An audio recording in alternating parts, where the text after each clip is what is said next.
This is an overview video of promoting student success and equity for middle grades network and Ready High School network school teams during the 2019-2020 school year as they are working to drive transformation. For many students beginning ninth grade or finishing up middle school, it's a time of promise and opportunity. They're excited for their futures and they're confident in their abilities. But for other students, the transition through middle school and into the start of high school is filled with dread and disappointment. They have not experienced much success and they do not anticipate experiencing much success in the future. But we know that ninth grade really sets the pace for college and career readiness and for students' academic success for many years to come. For example, we know that just around 10% of students who finish ninth grade with under a 2.5 GPA will graduate college and career ready. At the other end of the spectrum, 7 times as many students, at least 72%, of students who finish ninth grade with a 3.0 or higher GPA will graduate college and career ready. What we also know from ninth grade is that the start almost always determines the finish. In fact, 85% of students maintain very similar grade patterns throughout all of ninth grade. We know from research that there are several factors that can affect ninth grade student success. Among those factors we have discussed are life changes, which are issues that occur beyond the classroom or the school transitions, adjusting from a middle school experience to a high school experience, academic preparation, where students are developing the foundational skills, habits, and expectations that they need for success. And finally, the high school climate and culture itself, the ways in which the school's practices or policies or programs encourage or inhibit success of some students. Well, we also know that schools and school districts are systems, and systems are often resistant to change. What you are trying to accomplish as a school leadership team is transformation. When we talk about transformation, we talk about promoting a qualitative change, a change in state. To help you throughout this process, I want you to think of this as a cycle. Data and information are important, but human beings are more motivated by story than anything else.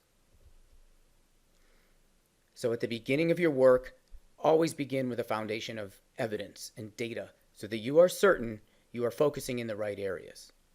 Here's an example. This is a school with students in grades 5 through 12. You can see from this example that the 8th grade students have the highest rate of students with low academic achievement and also the lowest rate of students with higher academic achievement. This school reviewed its 8th grade academic data for the first marking period and saw that 44% of the African American and 45% of the white students had under a 2.5 GPA. Looking even more closely, what they saw was that when they disaggregate by ethnicity and gender, that this really is an issue facing 8th grade boys, where just over half of all the 8th grade boys are underachieving.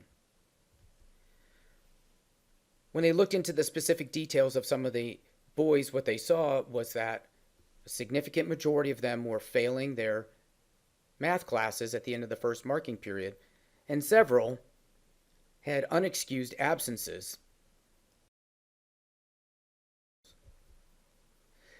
Now that they had the data, it's time to tell the story so that people can understand it. That story might sound something like this. More than half our 8th grade African American white male students are at increased risk of academic failure. A significant majority of these students are failing their math class, and several have an unusually high number of unexcused absences. We're concerned about future opportunities for these students because we have seen others like them in the past. We know where this path leads. Once they're able to tell their story, it's now time to set a vision and some goals, again with story. This team decided that they want 8th grade to be a time where all students improve and enhance their skills, habits, and expectations that lead to increased academic success. They believed they wanted students to enjoy school and see these years in middle school and the beginning of high school as an investment in a future that they want for themselves. They acknowledge that this is already what school feels like for many of our students, but for others, especially boys, something isn't connecting. The system is not working. It's our duty to understand and address the challenges, needs, and interests of the students struggling in 8th grade. Their future depends on it. At this time, the team would do a deeper dive, think a little bit about the factors that they believed were most significantly affecting the student's success at the end of middle school and the transition to high school. And most importantly, they would think about which of these factors they believed they had the capacity to address. Once they understood this issue, it would be time to set their North Star. For example, it might sound something like this. In the future, students will say that 8th grade was a turning point in their lives, the time when they believed in themselves and their future. Years from now, they will tell their friends and their families, even their children, about how special this year was to them. Our students will say that 8th grade was a time they planted the seeds of their own success in a garden that we created and sustained. This North Star metaphor or simile of planting seeds becomes very important because it allows the listeners to anchor your ideas into something real and tangible that they can already understand. Now that you have your story and your vision and your North Star, it's time to go out and collect a little more data. But this time, most of the data is going to be through conversations. For example, as a team, you need to be very clear about the individuals in your system who have authority and influence. Go out to those people and others and gather perspectives beyond your own. This would be a time for you to share your North Star vision for the future and get feedback from people within your school system about how they feel. Once you've done that, you need to narrow the focus of your work. There's so many different ways that you can approach a challenge. I want you to think of it in terms of either policy, practice, or program. A policy is something that's formal and that's written.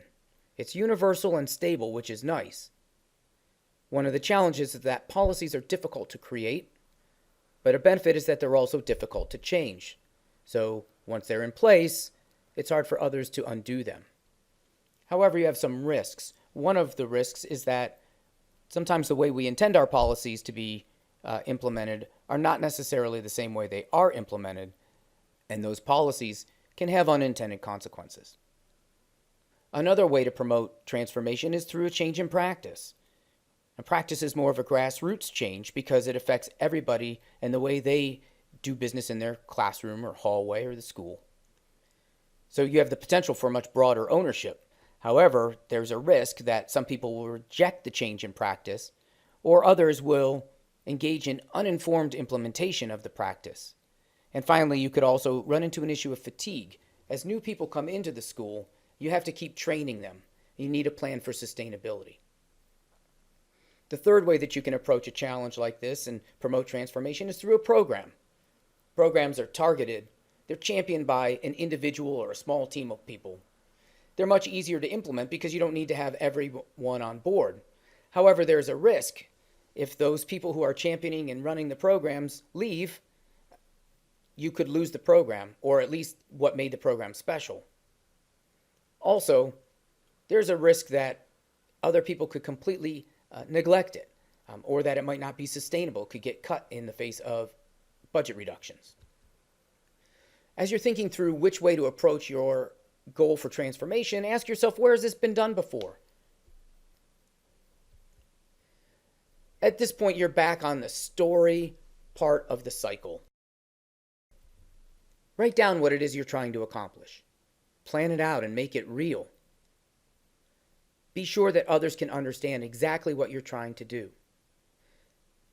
As you're thinking through this, don't forget to check yourself against our standards for evaluating policies, programs, and practices.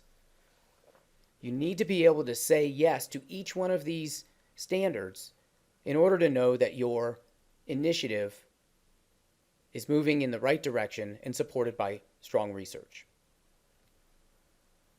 Now that you've settled on what it is that you want to do, you have a clear North Star and a clear plan, you've checked it against the standards, it's time to go out and gather followers and also pay attention to resistance.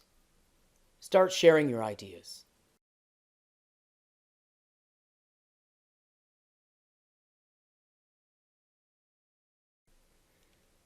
Take your ideas back to those with authority and influence, checking in with them periodically to make sure that you're on the right track and that you aren't going to stumble into a situation that you didn't anticipate. As you're building and implementing your plan, it's time to be collecting data. Make sure that you are clear from the very beginning about what evidence you'll be collecting so that you know whether your plan is working. In our earlier example, the best evidence would be other grade point averages throughout the school year or even interim grade reports to see whether you're seeing change in the desired outcomes. Here's some other recommendations and advice for you as you move forward. Aim for small victories. Step by step, you'll make a difference. Think like a scientist. Each time you implement one piece of your transformation plan, make sure that you're testing whether that piece is having its desired impact. Build a theory around what is working. To do that, you will need to document everything that you do. Finally, don't be afraid to fail forward. If it were easy to address this issue, others would have done it before. As you're planning for next school year, this is where we'd like you to be by the middle of this school year, the goal for some of your work by the end of February. Be very clear about your issue and what the data tell you about what's going on. Be sure that you can tell your story so that you can share with others what's happening right now in your system. Engage those with authority and influence so that they understand your area of focus and what you're trying to do. Ideally, sometime soon, you will also engage with and learn from others, collecting more information about what they believe is the cause of the problem. Develop your own metaphor or simile. What do you want your school experience to feel like?